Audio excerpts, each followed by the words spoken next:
are in. I was dreading actually trying to do this. I have to say they were a nightmare getting them out. I ended up doing quite a lot of homework online. I'll post videos of the ones that I found that were most useful. These are actually the lower ones. So this one here goes from here to here. It's quite difficult, and then this one also from here to here is pretty difficult. There are two separate ones. This one from here to here, and then this one from here to here. They're quite a lot easier to fit. I still have one plate to rivet on, but fundamentally these are in. Again, not so straightforward. I'll show you why in a second. And I'm pleased that they are in. They have options on where they go, so I had to go back to my old photographs, and this has actually got a rubber bung in it, and this one is here. It's again worth doing the homework on that. Likewise here, in my case, mine was takes the lower one, and this one has got a rubber bung. This is the longer heater tube, and this is for me, this was the most difficult one to get in. Again, there are a couple of great videos online of how people have, different people have installed this, but I'm going to show you the same technique that I found on one particular video that was I found very useful. You have to be very careful because these are handed, and you have to, so the flat here is different to the flat on the other side. You don't want to be installing this and get it correctly positioned to then find out that you have this the wrong way around, 180 degrees out.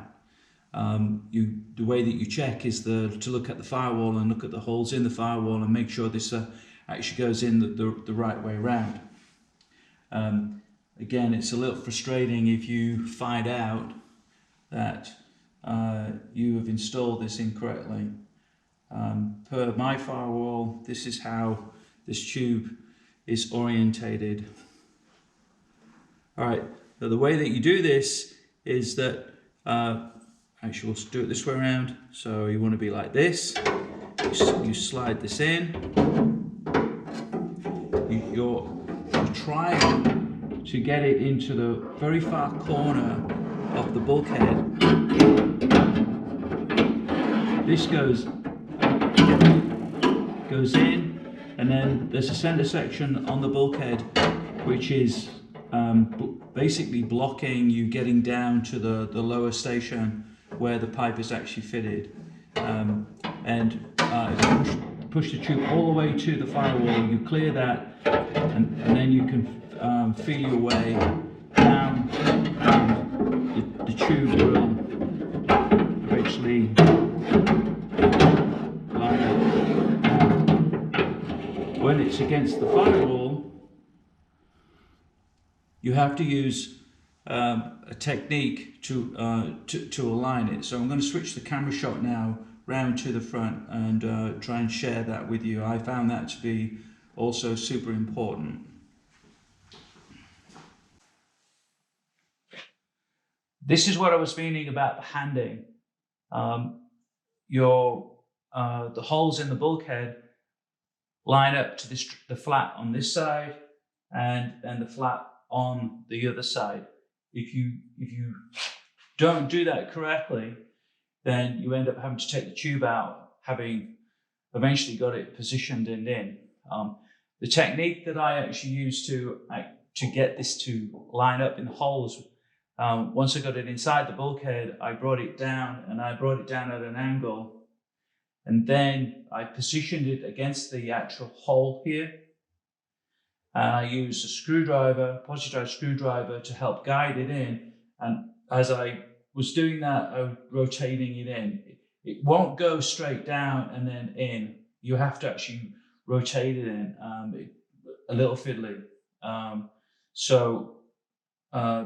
Have a positive drive screwdriver available to actually line it up. Once you get one hole in, the other hole is relatively straightforward to do. The sequence that I did mine was I actually fitted this first, and then I fitted this. However, I had them positioned first without actually riveting them permanently in place. And then I did the alignment. It's tight. The space between this tube going across and this one going across is very tight. And eventually I got it in, but it requires quite a bit of patience. I strongly recommend that you review the video links that I put online.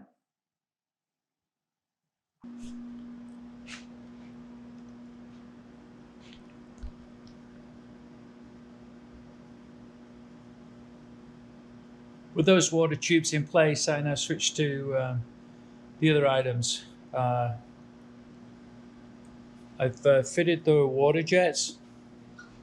I'll show from the inside what that looks like, and I've also fitted the windscreen wiper mechanism.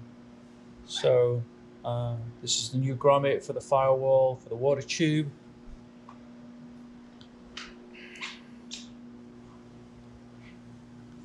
And I'm not sure if you can see yet.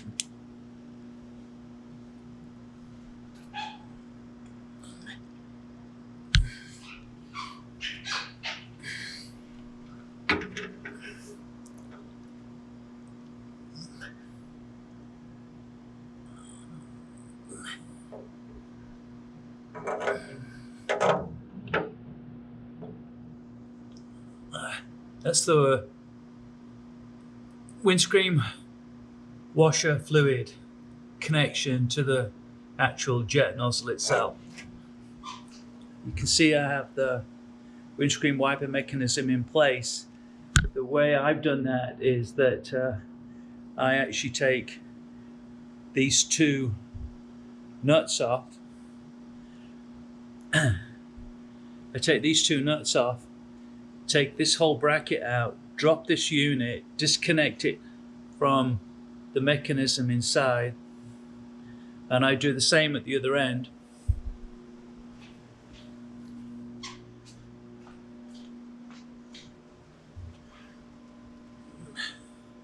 Exactly the same at the other end. I take those two nuts off, and then I disconnect the arm that you can see at the back. There are little clips there that secure that in. They're quite difficult to put back in, but then I'm able to fold up the mechanism and slide it in without having to deal with these posts. So it's fed in. The wiper mechanism itself is actually fed in from this side. I have a video of taking it out, which I use to help me identify how to put it back in. It's very frustrating. There's no shortcut to it. Obviously, it's a real knack. And if you're doing them every day, then fine. But if you're doing them like once every 10 years, then it's a little nerve-wracking. So, windscreen wiper mechanism works.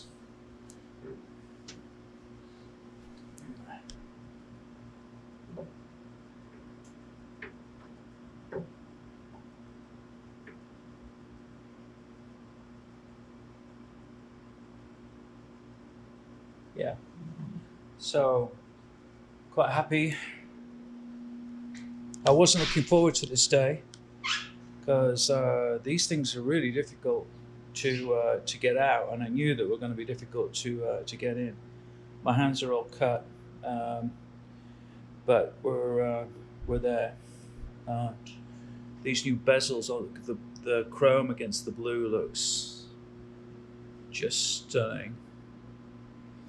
So, sign of things to come. All right. I'll continue with the rest of the firewall. We're rebuilding.